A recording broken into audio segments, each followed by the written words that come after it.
আমার কাছে রিপোর্ট আসছে তোমরা 20% চাইছো। 20% মানে এখানে যেখানে বিএনপি এখানে সিদ্ধান্ত নিছে আমাদের ছেলেবেলেরা বিভিন্নভাবে ক্ষতিগ্রস্ত, সবাই যদি 10 টাকা 20 টাকা করে পাই পাক, সমস্যা নাই। আর এটা তো আমাদের থানার মধ্যে নয়, এটা হলো ফুলবাড়ি থানার মধ্যে, ঠিক আছে? আর তুমি ওখানে মাথা মারতেছো সবসময়, দেখতেছি তোমার একটা নাম আসতেছে, তোমার অভিযোগ আছে, ঠিক আছে? তুমি সামলাবে পরে নিজেকে, সামলাও, ওখানে আটকে রাখো, দেখবো তুমি কত বড় শিয়ানা হয়েছো। আসসালামু আলাইকুম ভাই। ওয়ালাইকুম সালাম রহমতুল্লাহ। বাবু কি হয়েছে ভাই? কি হয়েছে বলতে ভাই আসলে কি করব, মানে আপনি তো মানে জানেন মোটামুটি সবই। বিষয় বলো, আমাকে খুলে বলো শুনি। এই যে এখানে নদীতে এখানে বালু ওঠার বিষয়টা, আর তো আমাদের মানে লোকজন এলাকার কারো কথাই শোনে না, সব সময় খালি ঘাড়তে নামো। মানে এলাকার লোকজনের কি সমস্যা?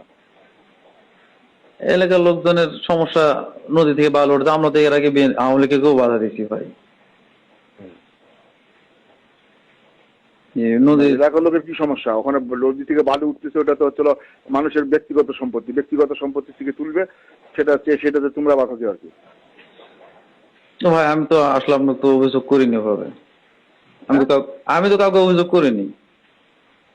না না না, তো ব্যক্তিগত জমি থেকে কেউ যদি বালু তোলে, ব্যক্তিগত জমি থেকে কেউ যদি জমি কিনে নিয়ে তোলে, সেটা তো সরকারও তো বাধা দিতে পারবে না, সেটা তো সরকারও তো ইয়া করতে পারে। আমার ব্যক্তিগত সম্পত্তি, মনে করো আমার ব্যক্তিগত সম্পত্তি, আমি ওখানে মনে করো রাস্তাঘাট সবকিছু তৈরি করে নিয়ে আমি যদি বালু তুলি, আমার তো বাধা দেওয়ার তো কোনো এখতিয়ার নেই।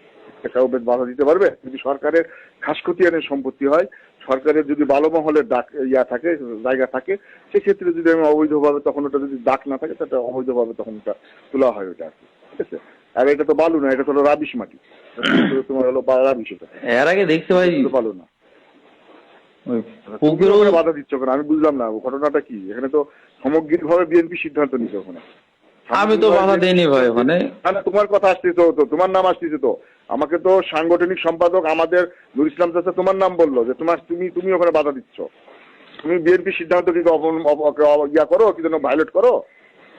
বিএনপি সিদ্ধান্ত, এখানে আমার একা সিদ্ধান্ত না, নুর ইসলামের সিদ্ধান্ত না। এখানে বিএনপি, উপজেলা বিএনপি, পৌর বিএনপি সমন্বয় ভাবে বসে এখানে সিদ্ধান্ত নিচ্ছে। এটা এখানে তো আমি একাই সিদ্ধান্ত নিইনি, বা আরেক একাই বসে সিদ্ধান্ত নিই, সবাই বসে সিদ্ধান্ত নিচ্ছে বালু উঠাবে ভাই। হ্যাঁ, উপজেলা বিএনপি সিদ্ধান্ত নিচ্ছে এখানে ভাই, বলি পৌর বিএনপি সিদ্ধান্ত নিচ্ছে এখানে, সিদ্ধান্ত দিছে। হ্যাঁ দিছে। আমাদের সেদিন শিরুন ভাই ডাকলো কেন?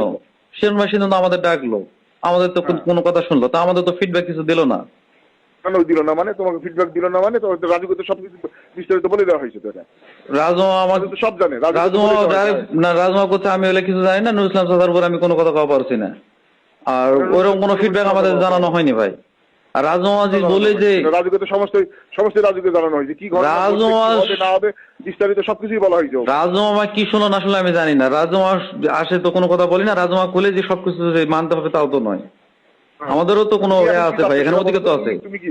তুমি 20% তুমি চাও, তুমি বিএনপির উপর দিয়ে তুমি এত বড় শিয়ানা হয়ে গেছো বিরামপুরে? না ভাই, তুমি বিরামপুরে এত বড় শিয়ানা হয়ে গেছো? তুমি এত বড় শিয়ানা হয়নি ভাই আমি। না না না, তুমি বড় শিয়ানা হয়ে গেছো নাকি? তুমি নিজেকে কি মনে করতেছো তুমি? আমার কাছে রিপোর্ট আসছে তোমরা 20% চাইছো। 20% মানে এখানে যেখানে বিএনপি এখানে সিদ্ধান্ত নিছে আমাদের ছেলেবেলেরা বিভিন্নভাবে ক্ষতিগ্রস্ত, সবাই যদি 10 টাকা 20 টাকা করে পাই পাক, সমস্যা নাই। আর এটা তো আমাদের থানার মধ্যে নয়, এটা হলো ফুলবাড়ি থানার মধ্যে, ঠিক আছে? আর তুমি ওখানে মাথা মারতেছো সবসময়, দেখতেছি তোমার একটা নাম আসতেছে, তোমার অভিযোগ আছে, ঠিক আছে? তুমি সামলাবে পরে নিজেকে, সামলাও, ওখানে আটকে রাখো, দেখবো তুমি কত বড় শিয়ানা হয়েছো।